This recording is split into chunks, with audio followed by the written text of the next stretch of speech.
Hello and how do you do?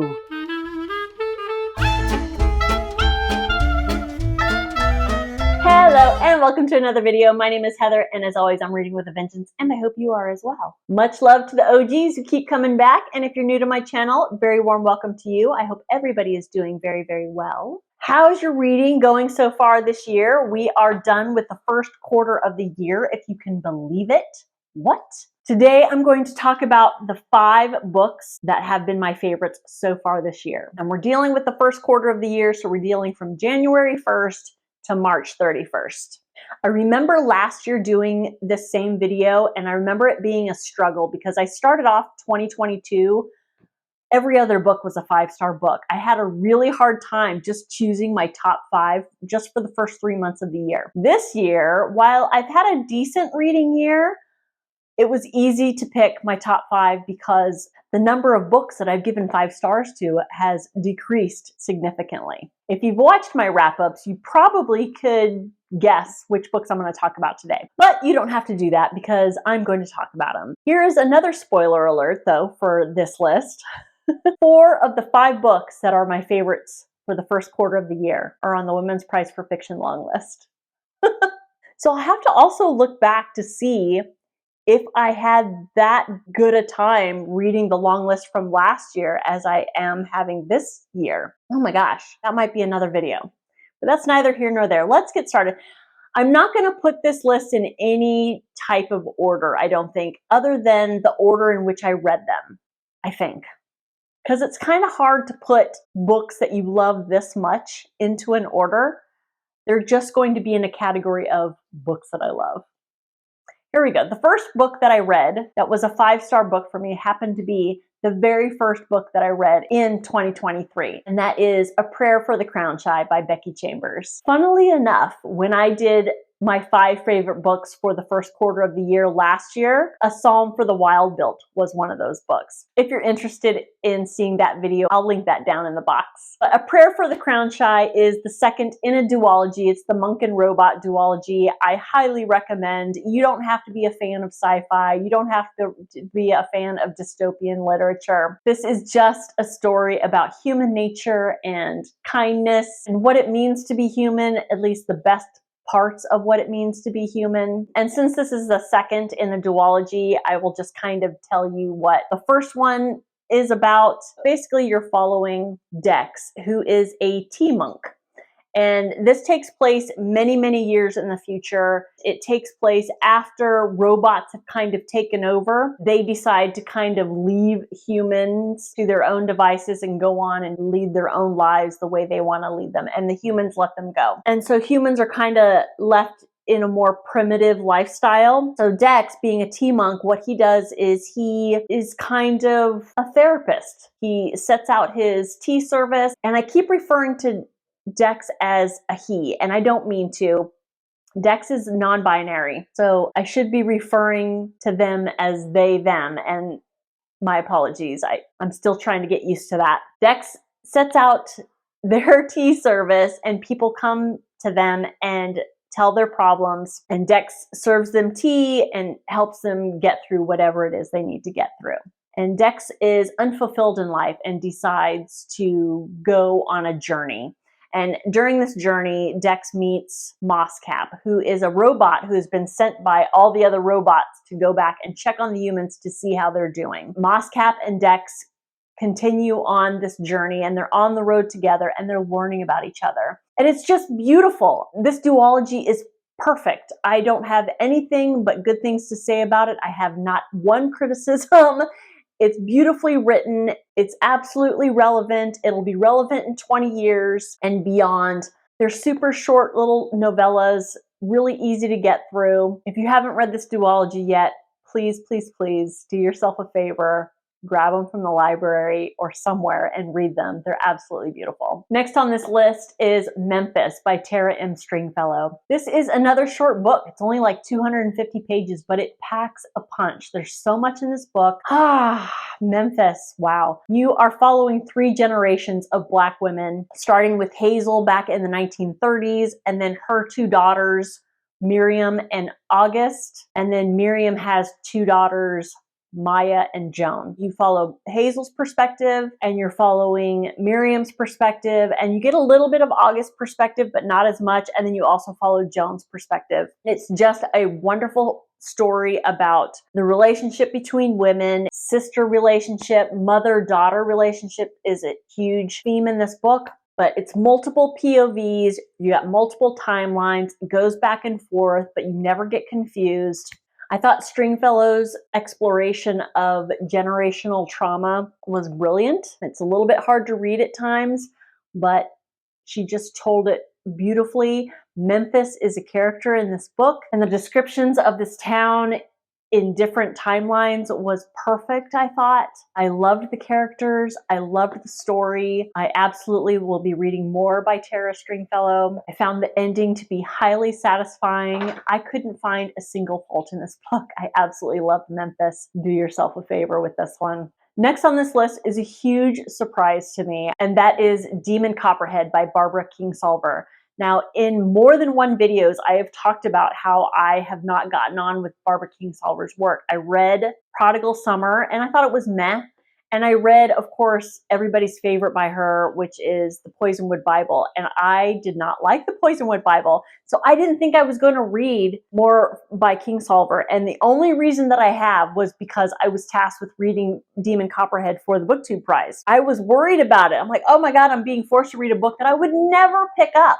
Because not only is it Barbara Kingsolver, but it's a retelling of a Charles Dickens book, of course, David Copperfield, which I am not a huge Charles Dickens fan, and I'm not a huge fan of the classics. So I went into this book thinking I am going to hate every single page. And you couldn't be further from the truth on that. I love this book so much.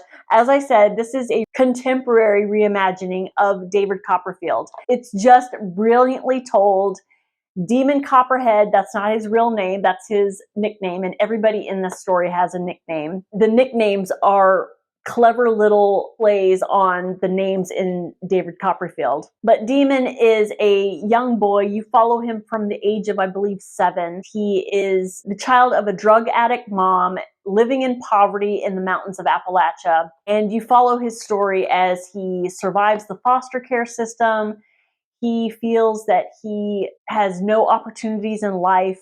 This is all told from Demon's perspective, and Demon has this wonderful, magnetic, charismatic personality that you just are hanging on his every word. I listened to this book and I highly recommend the audio. It is at first a little bit jolting because it is told in a very strong Appalachian dialect, but once you immerse yourself in the story, it just is perfect for the storytelling. He has got a way of describing all of his hardships in life without asking you to feel sorry for him or feeling sorry for himself.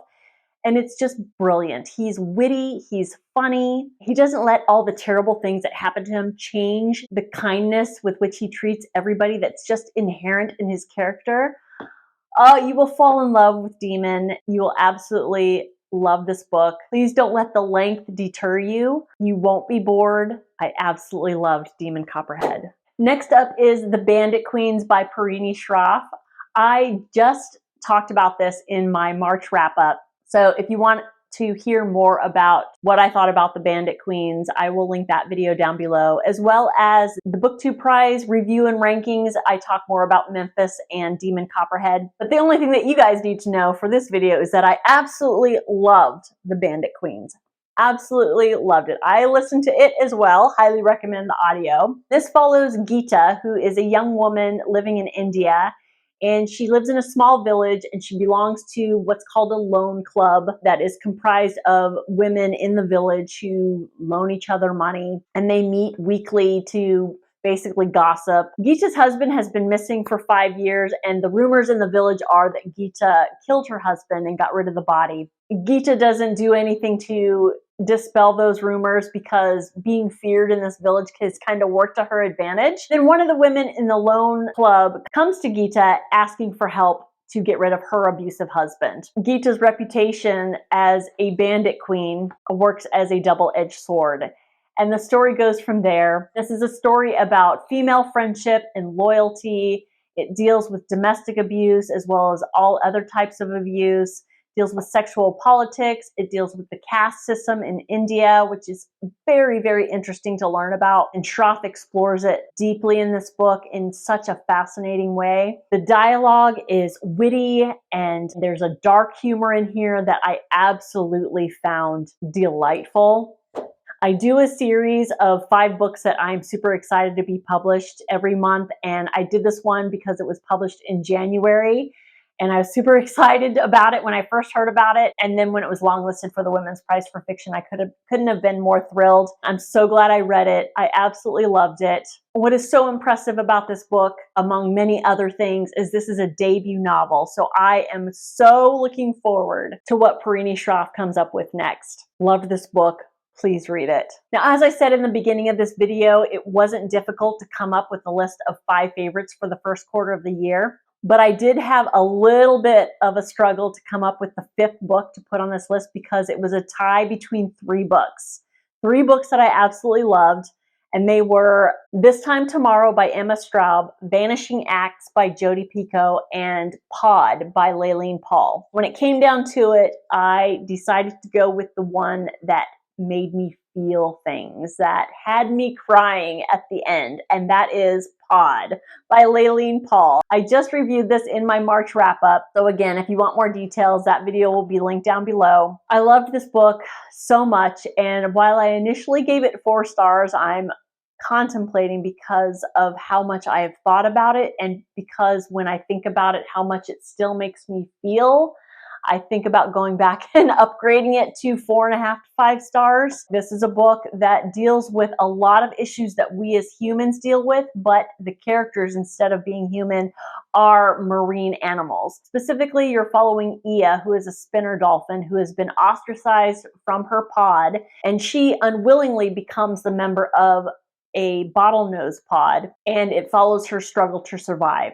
There are other side characters that you follow and learn about different species. You have a wrasse, which is a deep water fish who's lost his entire school of fish and has to find a way to survive in another environment. You're also following a whale who is traveling through the ocean after he's lost his entire family, and he's trying to spread the word to ocean life that there is danger afoot, and nobody is listening to him. The language in this book is just so beautiful. You feel like you are living in the ocean. You are dealing with sexual politics, but mostly this is a story about different species learning how to coexist in harmony, and that is a lesson that we can all learn from. I think I initially gave this book 4 stars because it is incredibly dense. There is a lot less dialogue than I like personally, but the themes that are explored in this book are just so relatable and so relevant. And like I said, it just made me feel things. I sobbed at the end of this book. If you have any feelings whatsoever about what's happening to our planet, what's happening to our environment, and the mass extinctions that are happening, this book will tug at your heartstrings, I promise. But any book that just makes you feel things as much as this book made me feel belongs on this list of favorites. So highly recommend this book. Of course, all of these books I highly recommend if you haven't noticed that pattern. So that's it. Those are my 5 favorites from the first quarter of the year. Have you read any of these books? What are your thoughts? Do you have any plans to read these books? Because I definitely hope you do. What has been your favorite so far this year? I would love to hear about it, or you can just say hi down in the doodly-doo. If you're still watching at this point, please consider giving that like button a boop, and a subscribe would be wonderful. Thank you so much for watching, and I will see you next time. Bye-bye.